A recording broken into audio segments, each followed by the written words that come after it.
Hi Abid, it's James at Reedish Motorsport. Thanks for bringing your Z4M to us for the comrod bearing process. Just going to show you a video now that's fully underway and we're on the last bearing. So we always like to do a video for our customers to show them what's going on during the process, what the inside of the engine looks like, and explain a little bit about clearance measurements with plastic gauge, and also show the old bearings. So first of all, should explain how we get to this state originally. So obviously to get the comrod bearings out and get good access to them, we need to take the engine sump off. So the engine stays in the position in its normal state in the car, and we disconnect the steering system and the front wishbones from the subframe, remove your subframe with the steering rack all connected together, and safely store that on the floor, on the ground, whilst we put our special tool subframe on, which is basically an old subframe that we bought years ago and chopped the middle out of, so you can see it's in two pieces. Our special tool subframe is on the left and the right, still bolts to the chassis legs, and then the engine sits in its normal position, so it's safe, and we don't have to have one of those red bars holding the engine in the air above us or resting on the wings. And then with the middle missing on our special tool subframe, we can take the sump off of the engine and then get access to the inside of the engine. So that's what we're looking at now. Looking at the left, on the left here is the front of the engine, near the front of the car, and towards the back on the right is the rear, where the back of the engine fits onto the gearbox. So great inside, quite clean, quite still original coloured, like you can see the blue nitrided sort of coloration on the crankshaft itself. So the crankshaft is the main rotating part of the engine, which fits all the way from the front of the engine block where the vibration damper bolts to it, towards where the flywheel bolts to it at the back of the engine, and then fitted around the crankshaft are the com rods. And being a 6-cylinder, we've got 6 of those, and that's what goes up and down and connects to the pistons, which are up in the bore. So we might be able to see one of them. Here's a good example. So these are the counterbalancing weights of the crankshaft, and then this item is one of the com rods. This is position number 2, cylinder 2, and we might be able to see in the distance the rod goes up through the engine block, and in the distance you can see a shiny piece which is the gudgeon pin, which is what fits to the bottom of the piston. We can see one of the pistons just up there. So the com rod bearings, which are in two pieces, two halves, there's one of those sets of com rod bearings on every single com rod. So we have to access, change, assess, measure all of those, and once we take the bolts out, they are one use only, so we have to put new ones in again. So the com rod is made up of two parts. You've got the large part, which is what we call the rod, and then the lower part, which is what we call the cap. Now the cap is the lower piece, and it's bolted to the rod with these, which are called com rod bolts.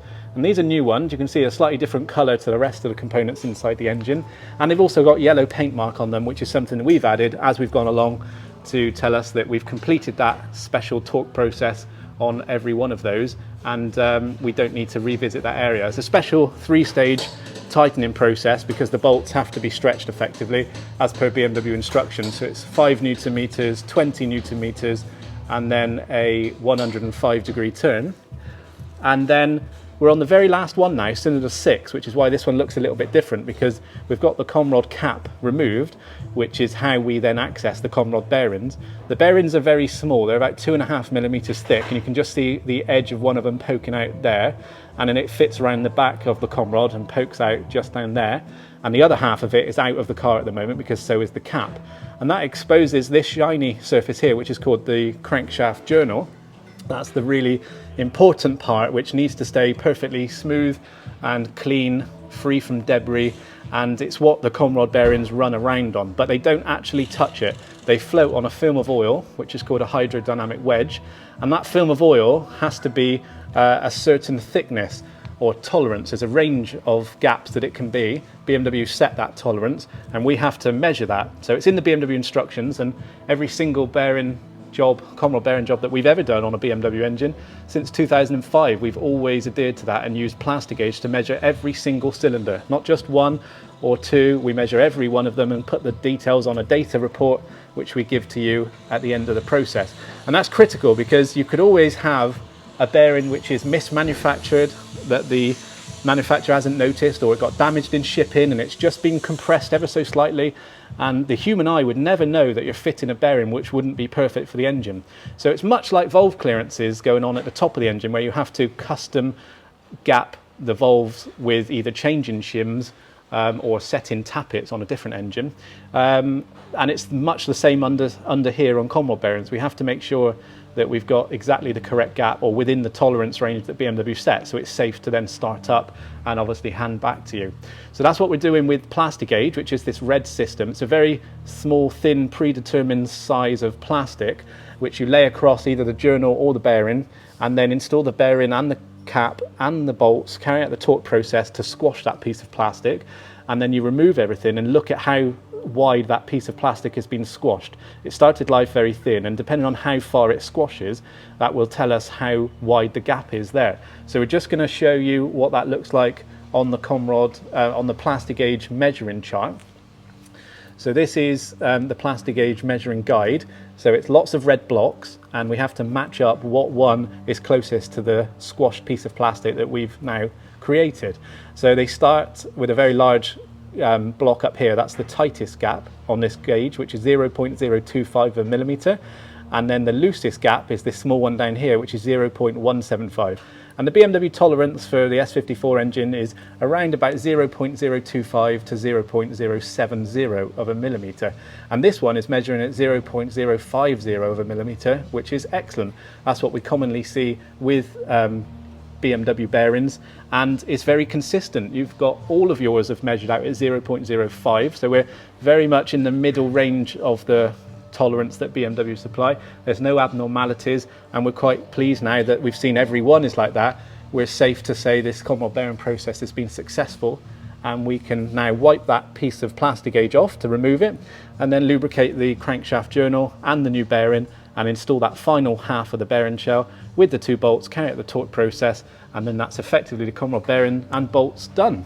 Obviously we need to rebuild the underside of the engine and then also the suspension items as well, so that will be cleaning the sump, the perimeter of the engine block, replacing the sump gasket, and also looking around at other things whilst we're in the area before we close the system up, making sure there's no abnormalities anywhere else. And if we're happy that everything is done and present and finished, then we can seal the engine with the new sump and gasket, and then rebuild the underside in reverse order. So it'll be finishing with Castrol Edge Supercar 10W60, which is M Power oil, genuine BMW oil filter kit, new power steering fluid, power steering sealing rings. As you might notice, we take the power steering system off completely. We don't go in for leaving the power steering rack dangling, nor on heavy pipes, nor leaving the subframe dangling. We take it all apart, so therefore we need to refill it completely because we've disconnected all those. So you get new power steering sealing rings as well, and then rebuild the underside of the car in reverse order as we normally would. So thought you might like to see that process and what goes on during then. And we're going to now show you your Comrod bearings, the old ones that we've taken out. Bear in mind your vehicle, I believe, was 27,000 miles, so it's very low mileage. It's actually the lowest mileage S54 engine that we've changed Comrod bearings on, and we're quite surprised actually to find quite an amount of wear. This is more than medium wear. This is leaning towards relatively worn, we're confident to say. On average we do 2 Comrod bearings per week on M-Power engines, sometimes even 3, along with the S65s and the S85s that we're well known for. So we are quite confident and commonly reporting on Comrod bearing condition and wear. So just show you what these mean and what they are. As soon as they come out, we put a marking on them which identifies what cylinder they've come from and whether it was an upper or lower position.